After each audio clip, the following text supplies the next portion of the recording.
24 hours a day, 7 days a week, 365 days a year, we as humans pollute the earth we live on in many forms, intentionally or as a consequence of survival. Almost daily, we receive information on greenhouse gas emissions and their effects on global warming, and how we as individuals can help.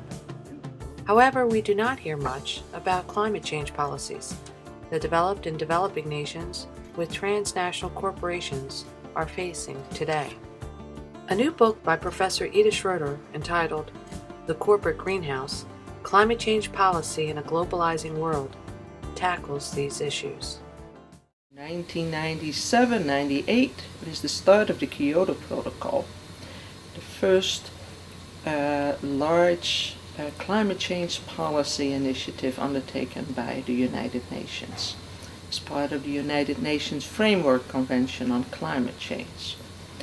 And I had at that time some very good students taking my graduate level course who were interested in these issues. The book details emission control issues encountered by governments and corporations.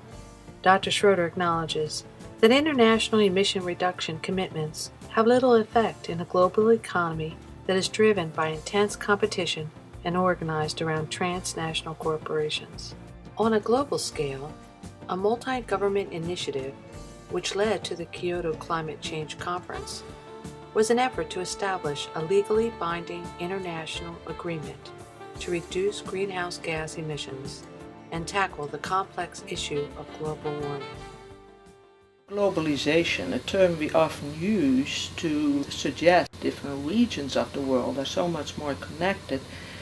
This also concerns businesses that invest in all parts of the world today, and thus the whole network of operations of multinational corporations stretches from here to China and India, Brazil, and beyond.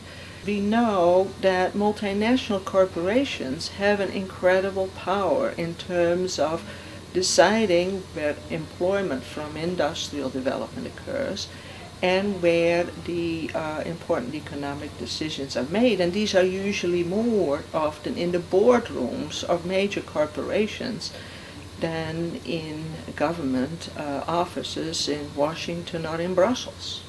The IPCC, the Intergovernmental Panel on Climate Change, is predicting now much higher rise in temperatures around the globe.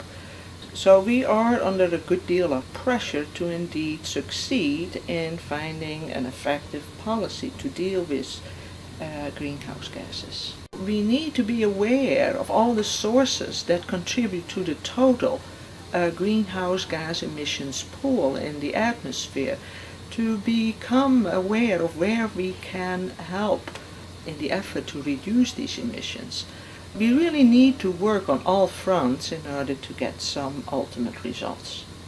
Until governments and business can agree on greenhouse gas emissions reduction policies, citizens can do their part. Even with small daily lifestyle changes, we can make a difference.